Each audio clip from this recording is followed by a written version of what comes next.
doesn't seem that long ago, in 1995, with Frog Stomp. Obviously a lot has altered for the three of you. What would be the most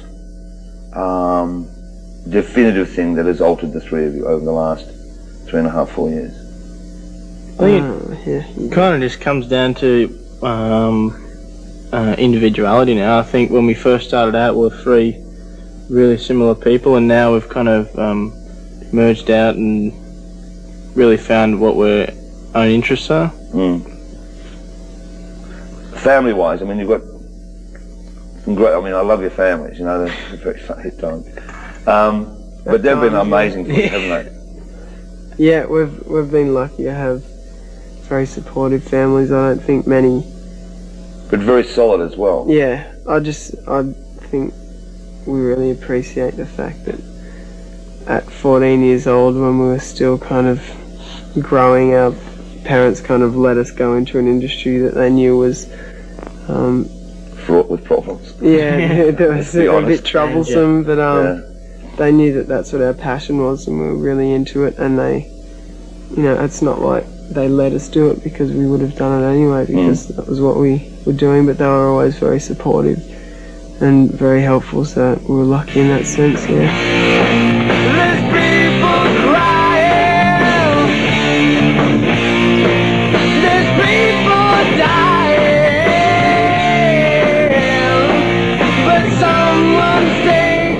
That's all we do.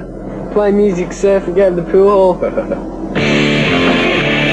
Oh, and we go to school as well. Yeah, that's the best bit. That's like, you know, we wake up every morning and go, yeah, school. We got school. Oh no, we don't. Okay, we don't. Now, with the title itself, Neon Ballroom, and I noticed because you were saying to Jabba, in fact, where the neon is the new part and the ballroom is the old part, and it's the new and the old of this album. What impressed me, and certainly with the second album, is that you guys don't seem to be frightened to go out on different musical limbs, you know? You like almost to experiment the whole concept idea and everything, all that kind of stuff. Yeah, I mean, whereas others would find it, you know, very safe after huge success with the first album, as in Frog Stomp, to remain in that, you know, sort of genre of recording and music.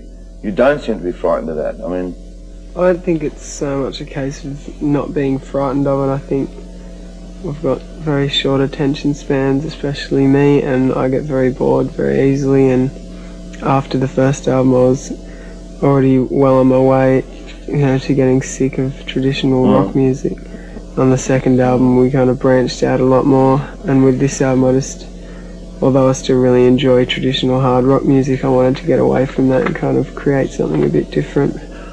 Okay, when you talk about arrangements, right, do you write them in your head? I mean, that then when you come to a string arranger, you know, who has to write it down, you know what the melodies are going to be of the strings, or? I don't write the actual parts, I just know. In your head, though? I know the idea that I want, and I have the mood that I want, and the kind of where I want it to be manic and where I want it to be subtle and where I want it to be very beautiful. But I don't actually orchestrate it myself. That was Jane Scarpantoni, right, who's a lady from New York who worked with us on Cemetery on the last album. When you write a song or write a piece of poetry, and then you try different melodies, or do songs alter from the writing to the melodies to whatever? It depends how. Sometimes the first time I sing it, that melody stays because that's the natural melody, that's what came to my head. But sometimes I sing a song for the first time and really don't like it, and if that happens, I either throw the song away or I try and change it if I feel that there's something compelling about what I've written. I always remember, like, when I used to do my productions and if I used an orchestra, how I'd find it very exhilarating the first time you'd have the orchestra in there and somebody that'd be going through the actual song itself, or how it would lift that song. Do you experience that when, you know, suddenly you're in the recording studios and the orchestra is there, or you're putting strings down, or whatever? Yeah, it's definitely a good feeling when you're in there and you've written a song, to have all these people from outside playing on it and kind of bringing something new to the song. It's always exhilarating when that happens. Would it be fair to say that this album is definitely the most personal of Yeah. the three.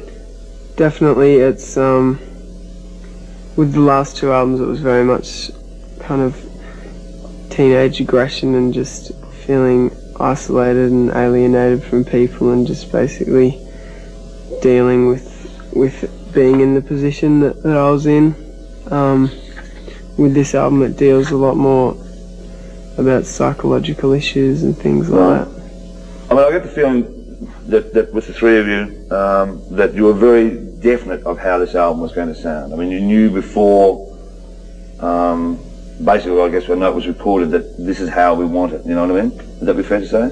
Yeah, I had a very clear vision in my head. I knew exactly what I wanted the songs to sound like and the mood that I wanted every song to be. So I think that's one of the reasons it was a lot more time consuming in the previous two albums, because we didn't stop until it was right. Well, when you were saying before that your attention span is not that good, was it a trial for you at times in the studio? Yeah, I think anything that exceeds an hour is a trial on our minds. But you never want me to reduce, you know, it took me 18 months to do one album one time. In fact, I think they called me "Will He Ever Finish?" In fact, that was the title I got at the end. Will I ever finish? Okay, let's go through some of the tracks. The first track, I believe this was quite a lengthy time of actually writing the song, "Emotional Sickness." Yeah, it was written as a poem first, like the majority of the songs, but musically it took a while because I wanted to make sure I knew, what instrumentation I wanted on every song, and it was arranged around strings and piano, so it took a while. It probably took, on and off about a month, but just coming back to it every week or something for an hour. Well, it's a great track to start off because it sort of gives, here is really a new Silverchair album in the the meaningful sense. It is something different, right? Yeah, there's lots of variety on this album because I think it was indirectly influenced a lot by films, because I didn't listen to music at the time of writing it. I was just watching a lot of films and writing a lot of poetry, so I was really had a fascination with the kind of plot twists and things like that. And I really wanted, to get people to a stage just when they thought they knew what the album was about to kind of turn again. It's funny, last week when Jill was in town, who also writes a lot of poetry, and in fact then translates that She's just written a book, hasn't she? She's writing a book. She's actually written a book of poetry, or poems, that's been released, and now she's actually going to write short stories. But she was saying of how the reason the book of poems came out is that there's some of her writings just do not relate to music, that it has to be just a poem. Is that the case with yourself, or?